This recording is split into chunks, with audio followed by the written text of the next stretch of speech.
बच्चों, आज आपके विज्ञान के कक्षा में लेसन 2 पढ़ाने जा रहा हूँ। लेसन का नाम है जंतुओं में पोषण। इस जंतुओं में पोषण पर आज हम आपसे चर्चा करेंगे। किन किन विषयों पर चर्चा होगी। प्रस्तावना: जंतुओं में पोषण की विभिन्न अवस्थाएं। विभिन्न जंतुओं में पोषण, पाचन, परिवहन तथा श्वसन, अपाचन तंत्र में अनियमितता। तो प्रस्तावना में आप पहले पढ़ चुके हैं ना कि पोषण वह क्रिया है जिसके द्वारा पौधे तथा जंतु अपना भोजन ग्रहण करते हैं। ठीक है, तो पौधे स्वयं के लिए, हरे पौधों के लिए तथा जंतुओं और मनुष्यों के लिए भोजन बनाते हैं। ठीक है, तो इसी पर आज हम विचार कर रहे हैं। जंतुओं में पोषण की विभिन्न अवस्थाएं। पहला बिंदु है जंतुओं में पोषण की विभिन्न अवस्थाएं। तो ये हमको मालूम है, पीछे हम पढ़ चुके हैं कि सभी जंतुओं को जीवित रहने तथा वृद्धि करने के लिए पोषण की आवश्यकता होती है। ये इन्हें पोषण की आवश्यकता होती है, तो ये इन्हें कहाँ से मिलता है? ये इनको भोजन से मिलता है, और ये भोजन के लिए दूसरे जीवों पर निर्भर होते हैं, क्योंकि जंतु परपोषी होते हैं। क्यों निर्भर होते हैं? क्योंकि जंतु परपोषी होते हैं। ये आप लोग पिछले कक्षाओं में पिछले लेसन में पढ़ चुके हैं। और स्वयं भोजन नहीं बना सकते। परपोषी है, परपोषी का मतलब ये होता है दूसरे पर आधारित। ठीक है, तो स्वयं भोजन नहीं बना सकते। जो भोजन हम खाते हैं वह छोटे छोटे टुकड़ों में टूटता है। ये छोटे टुकड़े जब ऐसी साधारण तथा विलेय अवस्था में बदलते हैं जिन्हें शरीर की कोशिकाएं सोख सके, तो भोजन के जटिल तत्वों को साधारण तत्वों में बदलना ही पाचन कहलाता है। पाचन क्या कहलाता है? कि भोजन के जटिल तत्वों का साधारण तत्वों में बदलना ही पाचन कहलाता है। अब आगे हम पोषण को निम्नलिखित अवस्थाओं में विभाजित किया जा सकता है। पोषण को निम्नलिखित ये 5 भागों में विभाजित किया जा सकता है। पहला है अंतर्ग्रहण, दूसरा पाचन, तीसरा अवशोषण, और चौथा आत्मसत्करण, और पांचवा उत्सर्जन। चलिए, तो बड़े अंगों में विशेष अंग होते हैं जो अंतर्ग्रहण, पाचन, अवशोषण और आत्मसात्करण आदि क्रियाओं को करने के लिए क्षमता रखते हैं। ये कार्य एक कोशीय अंगों की तरह नहीं होते हैं। अब अंतर्ग्रहण क्या है? पहला, इसके बारे में देखिए। बाह्य वातावरण से भोजन को शरीर में ग्रहण करना। बाह्य वातावरण से भोजन को शरीर में ग्रहण करना अंतर्ग्रहण कहलाता है। इस क्रिया में अनेक अंग भाग लेते हैं। भोजन करने में जो है सो अनेक अंग भाग लेते हैं। ठीक है, ये अंग अनेक विधियों द्वारा जंतुओं के भोजन करने की आदत के अनुसार भोजन का अंतर्ग्रहण करते हैं। अंतर्ग्रहण माने अंदर में लेना। तो ये अपने अपने विधियों के अनुसार अलग अलग जीव अलग अलग ढंग से लेते हैं और इसी को अंतर्ग्रहण कहते हैं। भोजन के अंतर्ग्रहण में छोटे से छोटे जंतुओं यानी प्रोटोजोआ, छोटे छोटे जंतुओं मीन्स प्रोटोजोआ से लेकर बड़े से बड़े यानी स्तनपायी के मुख सम्मिलित होते हैं। जंतुओं के मुख के भाग उनके भोजन के अनुसार रूपांतरित होते हैं। ये पहला अंतर्ग्रहण के अंतर हो गया। अब आइए पाचन में। ठीक है, पाचन, तो इस क्रिया में जटिल भोज्य पदार्थ हैं। इस क्रिया में जटिल भोज्य पदार्थ हैं जैसे कार्बोहाइड्रेट, वसा, प्रोटीन आदि को सरल पदार्थों में तोड़ा जाता है। क्या होता है कि जटिल भोज्य पदार्थ जैसे कार्बोहाइड्रेट, वसा, प्रोटीन आदि को सरल पदार्थों में तोड़ा जाता है। यह यांत्रिक तथा रासायनिक दोनों प्रकार की प्रक्रिया होती है। इस तोड़ने की प्रक्रिया जो है ये पाचन, ये यांत्रिक और रासायनिक दोनों क्रिया इसके अंतर्गत होती है। ठीक है, अब तीसरे पर चलते हैं, ये अवशोषण। अवशोषण क्या है? इस प्रक्रिया में पचे हुए भोजन के अणु आंतों के दीवारों द्वारा अवशोषित होकर संरचना तंत्र में पहुंचते हैं। पचे हुए भोजन के अणु आंतों की दीवारों द्वारा अवशोषित होकर संचरण तंत्र में पहुंचते हैं। मनुष्यों में तथा दूसरे उस श्रेणी के जंतुओं में अवशोषण छोटी आंत में होता है। ठीक है, मनुष्य तथा दूसरे उप श्रेणी के जंतु जो हैं उनका ये क्रिया जो है अवशोषण का, ये छोटी आंत में होता है। चलिए चौथा में देखते हैं क्या है, आत्मसत्करण। आत्मसत्करण यानी जीवनदायिनी क्रियाएं। अब जीवनदायिनी क्या है? जीवन में वृद्धि होता है, विकास आदि संपादित करने के लिए आवश्यक ऊर्जा को ग्लूकोज में श्वसन द्वारा प्राप्त करना आत्मसात्करण कहलाता है। ठीक है, वृद्धि और विकास संपादित करने के लिए आवश्यक ऊर्जा को ग्लूकोज से श्वसन द्वारा प्राप्त करना आत्मसात्करण कहलाता है। इसी तरह से अब ये आपका पांचवा क्या है, उत्सर्जन। उत्सर्जन क्या है? यह वह प्रक्रिया है जिसमें बिना पचा हुआ भोजन जो नहीं पचा शरीर से बाहर निकाला जाता है।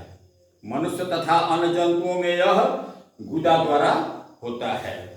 ठीक है, ये हो गया आपका जंतुओं में पोषण की विभिन्न अवस्थाएं। ठीक है, और इसको यहाँ पर पोषण में निम्नलिखित अवस्थाओं में विभाजित किया गया, 5 भागों में विभाजित किया गया और पांचों का अलग अलग हो गया। अब आते हैं, देखते हैं विभिन्न जंतुओं में पोषण। ठीक है, तो विभिन्न जंतुओं में पोषण, विभिन्न जंतुओं में पोषण की प्रक्रिया के लिए विभिन्न संरचनाएं होती हैं अलग अलग के। एक कोशीय जंतुओं में जैसे अमीबा, पैरामीशियम आदि में बहुकोशीय जंतुओं जैसे मेढक, मनुष्य आदि की अपेक्षा पोषण की क्रिया सरल होती है। किसमें सरल होती है? अमीबा, पैरामीशियम आदि में बहुकोशीय जंतुओं। ठीक है, जैसे मेढक, मनुष्य आदि की अपेक्षा पोषण की प्रक्रिया सरल होती है। एक कोशीय पैरामीशियम के सारे शरीर में बालों के समान संरचनाएं होती हैं। ठीक है, अब एक कोशीय पैरामीशियम के सारे शरीर में बालों के समान संरचनाएं होती हैं जिन्हें सीलिया कहते हैं। सीलिया किसको कहते हैं? कि एक कोशीय पैरामीशियम के सारे शरीर में बालों के समान जो संरचना है उसे हम क्या कहते हैं? सीलिया कहते हैं। इसका प्रयोग अंतर्ग्रहण में किया जाता है। ठीक है, अंतर्ग्रहण यानी आप खाना खाते हैं, ये अंतर्ग्रहण क्रिया है। ठीक है, इसका प्रयोग अंतर्ग्रहण में किया जाता है। सीलिया की नियमित गति भोजन को मुंह के समान संरचना में ढकेलते हैं। शेष पोषण की क्रिया अमीबा के समान होती है। ठीक है, तो अब आइए देखिए, इसके बाद कर रहे हैं हाइड्रा में पोषण। हाइड्रा क्या है? हाइड्रा साधारण छोटा बहुकोशीय जंतु है। एक प्रकार का जंतु है छोटा बहुकोशीय, जिसमें बहुकोश हैं, जो भोजन के लिए जलीय जंतु पर आधारित होता है। भोजन उसको कहां से मिलेगा? इसको हाइड्रा को जलीय जंतु से। ठीक है, इसके मुंह के चारों ओर अनेक स्पर्शक होते हैं। ठीक है, इसके मुंह के चारों ओर स्पर्शक होते हैं जो भोजन के अंतर्ग्रहण में प्रयुक्त होते हैं। ठीक है, तो स्पर्शक में विशेष कोशिकाएं होती हैं जो शिकार को पकड़ती हैं तथा गुहा के अंदर ढकेलती हैं। फिर हाइड्रा के शरीर में दीवारों से उत्पन्न एंजाइम द्वारा भोजन का पाचन होता है। एंजाइम से ही हर जीव के शरीर में जो है सो ये पाचन क्रिया होता है। एंजाइम बड़ा मुख्य है पाचन क्रिया के लिए। ठीक है, तो अब उसके बाद बता रहे हैं ये आप पढ़े अभी हाइड्रा में पोषण। अब देखिए अमीबा में पोषण कैसे होता है। अमीबा एक कोषीय प्राणी है, और ये हाइड्रा जो आप पढ़े तो छोटा बहुकोषीय जंतु था, और अमीबा एक कोषीय प्राणी है। इसमें पोषण की प्रक्रिया एक अकेली कोशिका में होती है, ठीक है। अमीबा में भोजन एक अस्थायी अंगुली जैसी संरचना, जिसे स्यूडोपोडिया कहते हैं, के द्वारा एकत्र होता है। भोजन तत्वों का अंतर्ग्रहण एक स्यूडोपोडिया द्वारा होता है, ठीक है। अंतर्ग्रहण कैसे होगा भोजन की? स्यूडोपोडिया, पीछे बताया गया है कि अलग अलग भोजन करने का ढंग है, तो इसमें अमीबा में अंतर्ग्रहण जो है स्यूडोपोडिया द्वारा होता है। जब दो अंतवृत्तीय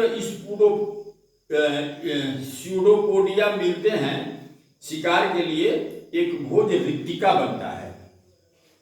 शिकार का पाचन भोजन रिक्तिका में साइटोप्लाज्म द्वारा होता है। शिकार का पाचन कैसे होता है? तो भोज्य रिक्तिका में साइटोप्लाज्म द्वारा होता है। इस प्रकार कोशिका में हुआ पाचन कोशिकीय पाचन कहलाता है। पचा भोजन भोज्य रिक्तिका से साइटोप्लाज्म में आता है, और बिना पचा भोजन शरीर से बाहर निकाल दिया जाता है। यह प्रक्रिया अपसात्करण कहलाती है।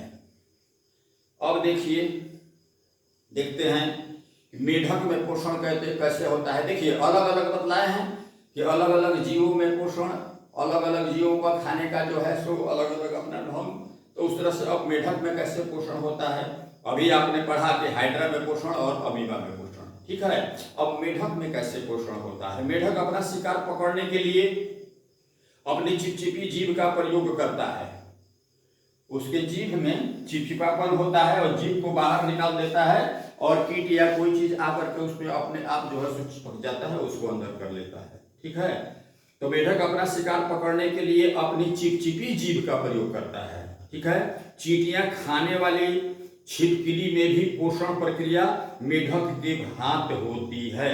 चींटियों में और छिपकली में भी मेढक के समान ही, जैसे मेढक में होता है ये शिकार पकड़ने का, उसी तरह से इनके अंदर भी है, ठीक है। इन जंतुओं के जीभ फीते के समान मुंह में लिपटी होती है।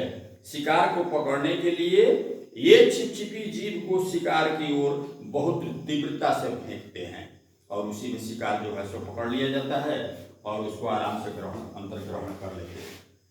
तो आइए कीटों में पोषण अब कैसे होता है। मेढक में जान गए, अब कीट में देखिए। तितली, घरेलू मक्खियों, मच्छरों, मधुमक्खियों आदि का मुंह रूपांतरित होकर पुष्पों का पराग चूसने के लिए चूसक ट्यूब बन जाता है। रूपांतरित होकर यानी बदल जाता है, काहे के लिए? कि पुष्पों का पराग चूसने के लिए। पराग पुष्प में सुबह के टाइम में आप लोग देखेंगे, ज्यादा देखने को मिलेगा कि फूलों पर जो है सो आकर के तितलियां बैठती हैं, ठीक है। तो पराग चूसने के लिए चूसक ट्यूब बन जाता है। क्या चीज? मुंह जो है रूपांतरित होकर यानी बदल करके पुष्पों का पराग चूसने के लिए चूसक ट्यूब बन जाता है, ठीक है। यह चूसक ट्यूब प्राबोसिस कहलाता है। ये कीट इस भोज ट्यूब द्वारा भोजन को चूसते हैं। वो बन जाएगा उस तरह से एक ट्यूब जैसा, यानी पाइप जैसा, उसके अंदर डाल लेंगे और उससे वो चूसेंगे। अब आइए लास्ट में, अब हम आप मनुष्य कैसे करते हैं। मनुष्य में पाचन बाह्य कोशी अर्थात यह कोशिका के बाहर खुली संरचना में होता है। इस भोजन को मुख द्वारा ग्रहण करते हैं, पचाते हैं, अवशोषित करते हैं तथा उत्सर्जन करते हैं। बिना पचे भोजन को बाहर निकाल दिया जाता है। मनुष्य के पाचन तंत्र में आंतें, पाचन तंत्र में क्या है? आंतें, भोजन नली तथा संबंधित अंग होते हैं। पाचन क्रिया में बड़े तथा अविलीय पदार्थ को छोटे तथा अविलीय पदार्थों में तोड़ा जाता है, और जो आंत की दीवारों द्वारा अवशोषित करके रक्त की धारा में मिला दिया जाता है, ठीक है। तो पाचन क्रिया में एंजाइम तोड़ता है। 3 चीज इसमें बताया जा रहा है। कार्बोहाइड्रेट को सरल शर्करा में, वसा को वसा अम्ल तथा ग्लिसरॉल में, और प्रोटीन को एमिनो अम्ल में। नीचे देखिए, आप पुस्तक में देखिएगा, ठीक है। इसके पाचन तंत्र में भागों, एंजाइम, उनके स्रोत, स्रावित पदार्थ तथा निष्कर्षों को दिया गया है। आहार नाल क्या है? आहार नाल एक लंबी नली होती है जो मुंह से शुरू होकर गुदा पर समाप्त होती है। इसमें मुंह से भोजन नली, आमाशय, छोटी आंत, बड़ी आंत, गुदा तथा मल द्वार होता है। आइए इन अंगों के बारे में विस्तार में पढ़ें, ठीक है। तो ये अब ये मुंह है। अब इसमें आपको आहार नाल के मनुष्य के पाचन तंत्र के बारे में आपको बताया जाएगा। मुंह, दांत, ठीक है, और